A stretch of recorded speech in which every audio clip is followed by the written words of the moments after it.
consented to come down with me and be part of this 100th anniversary. And so let me say it now for them and for myself.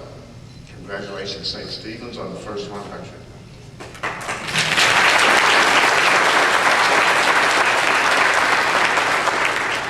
I stand here with empty hands, and you think I don't have a prepared speech. I do. It goes on for quite a bit. Settle back, have another sip of tea and some water. It's going to take some time. But don't worry too much. And my daughter Hillary's about to cringe because she's heard me say this before. One of the things that I can say to you is that you are very fortunate to have both of them, but especially Gail West here, because she always says the same thing to me before every speech. Well, dear, I know you have a speech tonight. You're going to be speaking to some very important people on a very important occasion. I know you've got something really important to tell them, and I'm sure they're going to want to hear every single word of it. But remember this, the longer it takes you to say it, the less they're going to want to hear it. But remember, she's sitting out there, I'm up here. I've got the mic. There's so many things about this evening that come close to moving me to tears. And when I was a kid growing up, you know, I was very proud of never being moved to tears. That's what boys are. But my wife hears me say that in healing, and they get nervous because they think these days that just about anything will move me to tears. It's not true. But this evening is as special as it is to you. It is even more special to me. Yes, there is the obvious connection with my mom, the organist for more years than I can count. I have a number, I say it all the time. It's hard to believe it's true. But one of the things that moved me about the video that you just showed were, yes, the picture of her as organist, the comment by one of them about her work as organist. But believe it or not, it was hearing it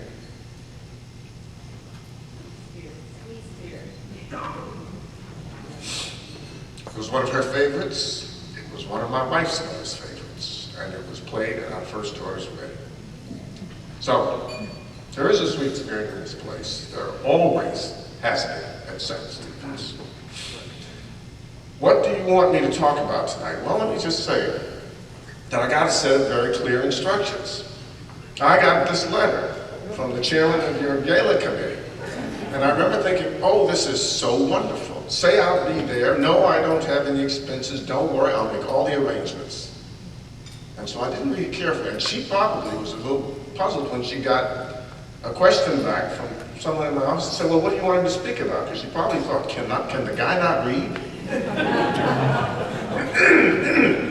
It was right there. I really should quote the language to you because it's so well stated. But one of the things she said was, well, you spent your formative years here. And as a result, you should be able to give us some insights. And what was that phrase? Something about episodic life events. I thought, now she wants it. And that can amplify the impact that your time at St. Stephen's had on your life. I read that as two questions, two assignments. First, what did you get from St. Stephen's? What did you learn here? What did we do for you? And the second is, and what have you done with it? How have you used it in your life and in your profession? Now, I've got quite a lengthy explanation in answer to both of those, but I can give you some quick bottom line things now for those of you who have to leave early. Well, you spoke to me about that. Well, anyway, and the answer to the first is very well. A lot. That is, you prepared me and my generation of youth at St. Stephen's very well, and with a lot of stuff for our life. And to answer to the second, what use did you make of it, or how did you use it? Well, not nearly as well as I could have. So, that's a short answer to those two. Now let's take it for a little bit longer. First of all, you have heard in the video and from others quite a bit, and I think it was worth recounting. I'm so pleased to hear about what St. Stephen's has brought to this community, to its parishioners, to those who were congregants at a time when it was a mission church. It was so important for me to hear that referred to on the screen because I had not known about that history. I remember St. Stephen's as a mission church, as a ward, as it were, of the diocese, dependent on the ability of other parishes to make available priests at the direction of the bishop to come and be visiting priests, to be supply priests, as it were, to us.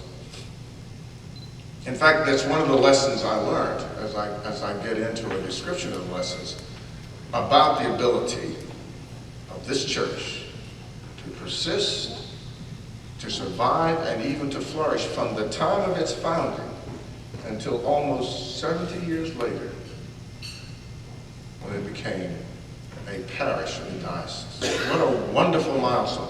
That was more important to me to hear tonight than it was to celebrate the new location, because I spent all my years on 11th and Highway.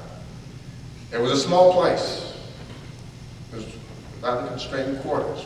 Acolytes gathered in the back, priests on one side, and the choir was on the other side, with my mom getting ready. That was it.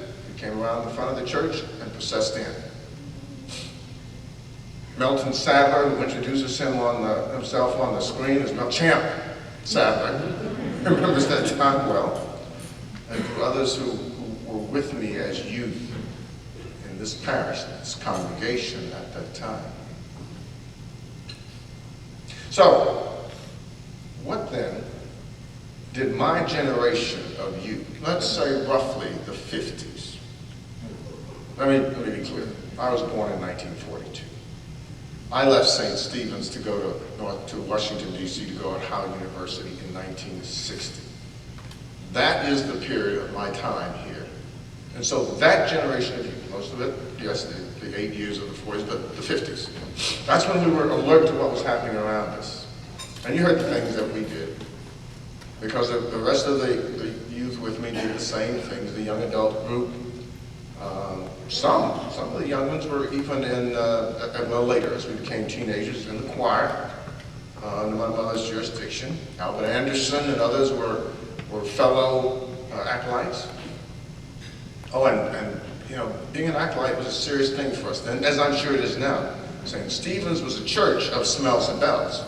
I mean, we had the sanctus and we had the incense, and we took it seriously. Were we a high church? Well, sort of high. Certainly compared to where we are now at St. John's. St. Stephen's was a high church, and maybe it still is.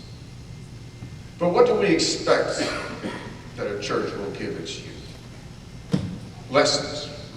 Someone said it perfectly on the video. Lessons in life. Or more accurately, lessons for life. So what will strength and courage? Sure, they can give us lessons in that. Tolerance, community, fellowship, compassion. Charity, not just of the giving kind. Charity of the giving that's based on the biblical use, based on love. And faithfulness, to be distinguished from the faith that we get here, faithfulness. Let me talk about what I consider the four corners of that experience. Strength. We always want our youth to talk about strength, man, with it perhaps strength and courage.